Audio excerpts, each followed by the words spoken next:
কত স্বামী সকালের নাস্তারও চিন্তা নাই, দুপুরে খানাও খাইতে পারে না, যত কামাই করে গাধার মতো কষ্ট করে, নিজের জন্য কিছু করে না, স্ত্রীর জন্য আর সন্তানের জন্য করে।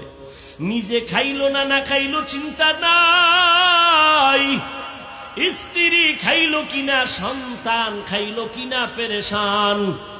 ঈদের বাজারে স্ত্রীর জন্য জামা কাপড় কিনে, সন্তানের জন্য কিনে, কিন্তু নিজের জন্য টেনশন নেই। যত স্বামী কাজ করে কষ্ট করে সব হলো পরিবারের জন্য।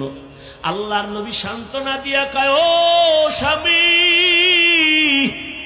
তুমি যে কষ্ট কইরা তোমার স্ত্রী সন্তানের পেছনে তো টাকা ব্যয় করো, মনদারে এত ঘাবড়াইও না, শান্তির জীবন নাও, খুশির সংবাদ নাও। তুমি মাদ্রাসা মসজিদে যদি এই টাকাগুলো দান করতা, যা সওয়াব পাইতা, তোমার স্ত্রী সন্তানের পিছনে ব্যয় করিয়া তার থেকে বেশি সওয়াব পেয়ে যাইবা।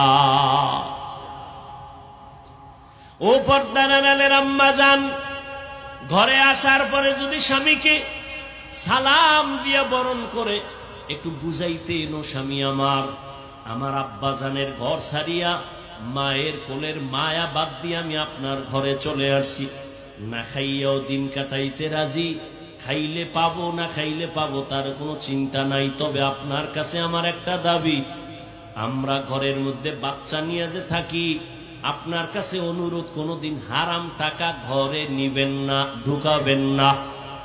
হারাম টাকা দিয়া আমাদের সন্তানের পবিত্র রক্ত নাপাক করব না, না খাইয়া কষ্ট করব, তারপরও না হারাম খাইয়া আমাদের রক্ত নাপাক করব না। ও আম্মা জান, আপনি যদি এইভাবে হাসি মুখে স্বামীটাকে বুঝাইতেন, ঘরের মধ্যে কোনো স্বামী হারাম ঢুকাইতে পারত না। হালালের মধ্যে বরকত দেখতেন, আপনার সন্তান মা বাবার বাধ্য হতো। যেই মা বাবায় সন্তানের হারাম খাওয়ায়, মক্কা মদিনার ইমাম দিয়াও দোয়া করাইলে ওই সন্তান কোনোদিন মা বাবার খেদমত করবে না। এজন্য হালাল খাওয়াবেন।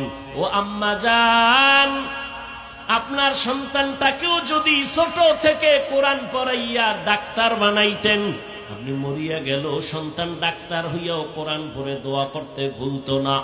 আপনার সন্তানটারে যদি বুঝাইতেন, বাবা আমি তোর মা, সবাই তো মাকে সম্মান করে, ও বাবা তোর কাছে আমার দাবি, তুই কামাই রুজি কইরা আমারে খাওয়াবি চাই না, আমি চাই তোর প্রশংসা যেন মানুষ করে, দোয়া করে। আলেম ওলামার দোয়া নিবি, মুরব্বি পাইলে সালাম দিবি, দোয়া নিবি। আম্মা জান, সন্তানগুলোকে যদি এইভাবে বুঝাইতেন, আপনার সন্তান কোনোদিন মা বাবার সাথে বেয়াদবি করত না, আলেম দেখলে সালাম দিত, বরদোয়া নিত না, ওস্তাদের সাথে বেয়াদবি করত না, দোয়া নিয়ে চলতো। আপনার কপাল খুলতো, সন্তানের জীবনটা উজ্জ্বল হয়ে যাইত। ও আমার মা বোনেরা, আপনাদের মতো কত মা এখনো আছে, নামাজ পড়ে, পর্দা করে, স্বামীর মালের খেয়ানত করে না। ও বোনেরা, আপনাদের মতো কত বোন আছে, লেখাপড়া করে, নামাজ পড়ে, মোবাইলে সময় নষ্ট করে না, চরিত্র নষ্ট করে না। একটা মানুষের অমূল্য ধন চরিত্র, চরিত্র নষ্ট হয়ে গেলে মানুষটার কোনো মূল্য থাকে না। এ আল্লাহর বান্দারা, এখনো যদি যারা এই গুনায় লিপ্ত, চরিত্র নষ্ট, তওবার দরজা খোলা। আল্লাহর ইবাদতের জন্য এখনো সময় দিতে পারো না রে যুবক। ইবাদত বড় দামি একটা সম্পদ। আমার নবীকে আমার আল্লাহ মেরাজের বেলায় আব্দ শব্দ বলে ইশারা করলেন।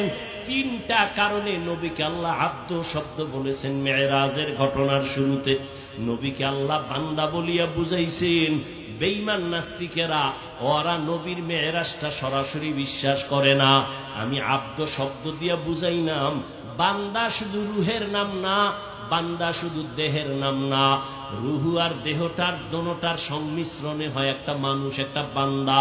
অতএব আমি আমার বান্দারে যে মেরাজ করাইছি, এই কথাটাই প্রমাণ আমার নবীর মেরাজ স্বপ্ন যোগে হয় নাই, সরাসরি হয়েছে। দ্বিতীয় আব্দ বলার কারণ হলো, আব্দ মানি বান্দা, বান্দার সাথে আল্লাহর সম্পর্কের নাম ইবাদত। ইবাদত যে করে তার নাম আব্দ, যার ইবাদত করে তিনি মাবুদ। আমার নবী পৃথিবীতে যত মুমিন মুসলমান ইবাদত করে এর থেকে শ্রেষ্ঠ ইবাদত করনেওয়ালা হলেন আমার নবী। আমার নবীর চাইতে ইবাদত করনেওয়ালা কেউ আছে? আহ